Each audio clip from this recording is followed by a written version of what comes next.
नमस्कार सर्वांना, श्री स्वामी समर्थ. आबांची लाडकी ताई या यूट्यूब चॅनलमध्ये माझ्या गोडताईंचं आणि मैत्रिणींचं आणि दादांचं पण खूप खूप असं सारं स्वागत आहे. तर आज ना परत मी माझ्या आईसमोर येऊन व्हिडिओ बनवण्याचा प्रयत्न करते.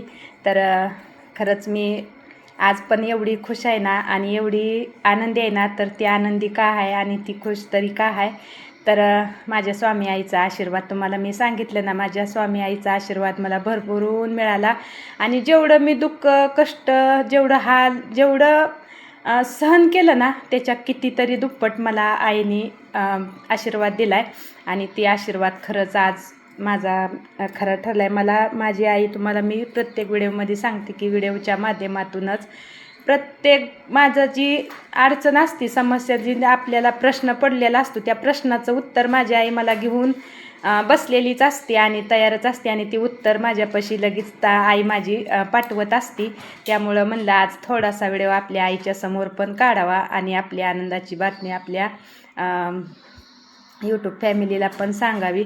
तर माझी आई सांगती, तू जेवढं हाल काढले, तर जेवढं कष्ट केलं आहे, जेवढं तू दुःख भोगलं आहे, जेवढं तू संघर्ष केला आहे, तर तुझ्या ह्या सगळ्याचा हिशोब मी केला आहे. मला सांगताना पण अक्षरशः भरून येतं आहे. ह्या तुझ्या सगळ्या संघर्षाचा मी हिशोब केला आहे आणि त्याचं फळ तुला आज मी देतोय. तर माझी आई ना खरंच आज माझ्या एवढी प्रसन्न झाली की खरंच काय विचारूच नका. खरंच खूपच प्रसन्न झाली बरं का. आणि भरभरून दिलं आहे माझ्या आईने यश पदरात माझ्या.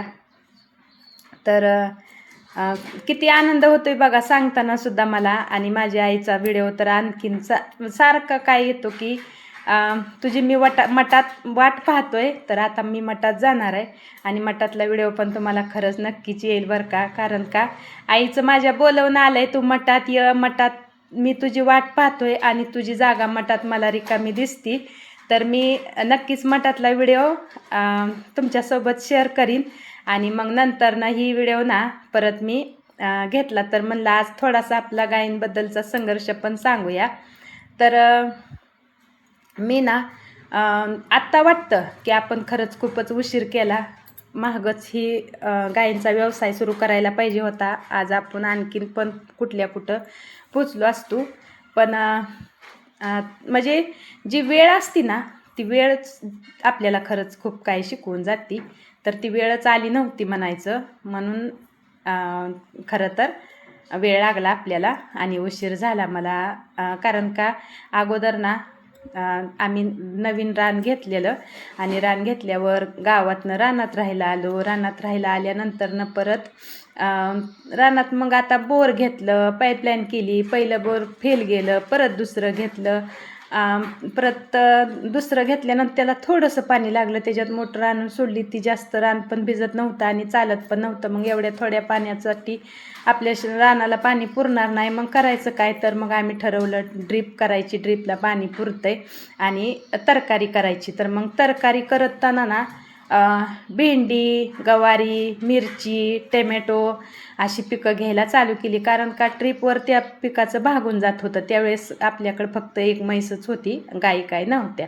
आणि तर त्यात पण आम्हाला यश आलं नाही. टोमॅटो केलं, टोमॅटोत पण फेल गेलं. भेंडीचं अर्ध्या एकराचं प्लॉट केलं, पण दर भेटत नव्हता. भेंडीत पण फेल गेलं. एवढं भेंडीचं तोडं जर केलं ना, एवढं भेंडी एक दिवसाआड तोडायला येते आणि एवढं हाताला तर असं अक्षरशः गरं पडायचं. भेंडी तोडली ना, कुस ज्यांच्यात भेंडी आहे ना त्यांना माहिती असेल, कुस हाताला टोचती आणि त्या कुशीनं ना आपल्या हाताला असं जर कसं आपल्याला पडते तसं जर पडायचं. एवढं भेंडीत पण त्रास होता, पण तिथं पण नाही यश आलं. नंतर ना अर्धा एकर मल्चिंग हातरून मिरची केली, त्यात पण फेल गेलं. म्हणजे किती संघर्ष केला बघा तुम्ही. आणि नंतर ना मग विचार केला एक गाय आणूया आपण. आणि मग परत एक गाय आणली. तर त्या गायला आता चारा पाहिजे. चाऱ्याला आपल्याला एवढं पाणी नाही. तर मग परत तरकारी सगळं बंदच करून टाकलं आणि नंतर तिसरं बोर घेतलं. तिसरं बोर घेतल्यावर तिसऱ्या बोरला पण पाणी कमीच लागलं. मग कमीच लागल्यावर परत 1 वर्ष 2 वर्ष विकतचं चारा आणून घालायचं ठरवलं गायींना आणि गायी वाढवायच्या. मग पहिली गाय आणली ती तुम्हाला मी नेहमी व्हिडिओमध्ये माझ्या पहिली गाय दाखवत असते, माझी लक्ष्मी. आणि पहिली लक्ष्मी आणली, पहिली आणल्यानंतर परत दुसरी आणली, परत तिसरी आणली, असं करत करत वाढत गेलं. आणि परत 4था बोर घेतला. 4था बोर घेतल्यावर 4थ्या बोरला आपल्या पाणी लागलं. पाणी एवढं छान लागलं ना आपलं, अक्षरशः आपलं एक रान भिजून दुसऱ्याचं रान भिजायला लागलं. मग दुसऱ्याचं पण रान परत करायला घेतलं, पाणी भरपूर लागलं म्हणून. आणि मग इकडं रान करायला घेतलं आणि इकडं मग आपल्या गाई वाढायला लागल्या. एक एक एक करून गाई वाढवल्या. तर तरकारीत सुद्धा काही राहत नाही बरं का, जसं गाईत राहतं ना तसं. आणि कष्ट कमीच म्हणावं, तरकारीपेक्षा तर कमी म्हणायला लागल. कोहळा पण केलता बरं का, कोहळ्यात पण काहीच परवडलं नाही. नुसतं गाढवासारखं वजी व्हायची, काम करायचं, कष्ट करायचं आणि आपल्याला प्रॉफिट तर काहीच नाही. तर ज्यावेळेस गाई केल्या ना, गाई एकाच्या 2, 2च्या 4 झाल्या, आज 4च्या 8 झाल्या त्या. आणि आता लवकरच असं इच्छा आहे की आणखीन एक गाय घ्यायची. आणि आणखीन एक गाय आणायची म्हणजे 9 होते ते. असं म्हणणं आलं आहे कुणाकुणाचं की 8 गायी नसूनी 9 करा ना, तर मग 7 तर करा. तर मग माझं चालू आहे 9वी गाय घ्यायची आपण. मग बघू आता कसं होतं आहे. आणखीन पण नको म्हणते ती, एवढं जास्त पण काम होत नाही. मग त्रास होतोय तर त्रास होतोय, पण आपल्याला प्रॉफिट पण तसंच राहतं आहे ना. आता ना माझं आता 8च्या 8 गाई माझ्या दुधावर आहे त्या. आणि एक म्हशीचं काय 1 लिटर 2 लिटर वत्ती ना, तर बाकीचं मग असं घरी खायला असतं. खाऊन पिऊन राहिलेलं ओतायचं दूध गाईंच्या दुधात. तर आत्ता ना माझं 128 लिटरला दिवसाचं 128 लिटर जायला लागले. तर असं माझं आत्तापर्यंत तर टार्गेट 128पर्यंत आहे. तर एक गाय वाढवली तर मग आणखीन दूध वाढेल असं माझं म्हणणं आहे. पण मिस्टरांचं म्हणणं आहे गाय वाढवली की कष्ट वाढलं, गाय वाढवली की परत काम वाढलं. मग एवढं काम जास्त होतं आहे का, आपल्या करायला माणसं नाहीत ती जास्त.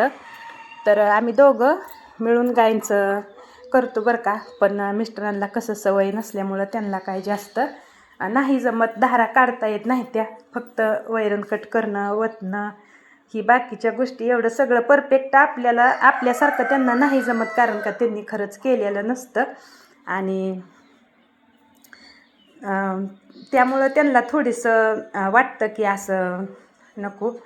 पण माझं तर म्हणणं आहे, आणखीन विचार माझा तर चालूच आहे की वाढवायच्या, मुरघास करायचा. आणि आता आणखीन ना आपण अर्धा एकर मकवान मुरघासासाठी घेतलं. आता एक मशीन मिळाली की मुरघास करायचा.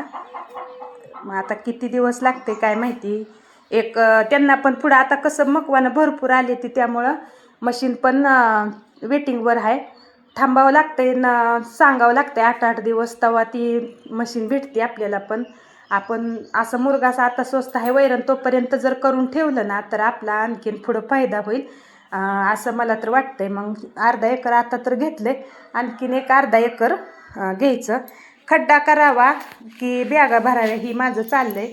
मग आता खड्ड्याचा आपल्याला म्हणजे जास्त मला तर अनुभव नाही बरं का. मग आता माझ्या यूट्यूब फॅमिलीत जर कुणाला अनुभव असला खड्ड्यात चांगलं की बॅगेत चांगला मुरघास 1 एकराचा भरायसाठी, तर मला खरंच मी आशा करीन की मला कमेंट करतील माझ्या ताई दादा कोण माझं व्हिडिओ बघत असतील ती. आणि सांगण्याचा मला तर खरंच प्रयत्न करतील असं मी आशा करते. आणि माझं म्हणणं एक तर आपल्याला चारा जर आयता असला ना तर मग बाकीची कामं करायला काहीच वाटत नाही. धारा काढायला, बाकीचं शेण पेंड त्यांचं बाकीचं, कारण का आपल्याला पाणी तर पाजायचं नाही, पाणी त्यांची ती स्वतःच पेते त्या. फक्त हीच आहे की कष्ट, धारा काढणे आणि चारा टाकणे, एवढी 2 कष्ट भरपूर आहे ती. तर मग वेळ जातो भरपूर.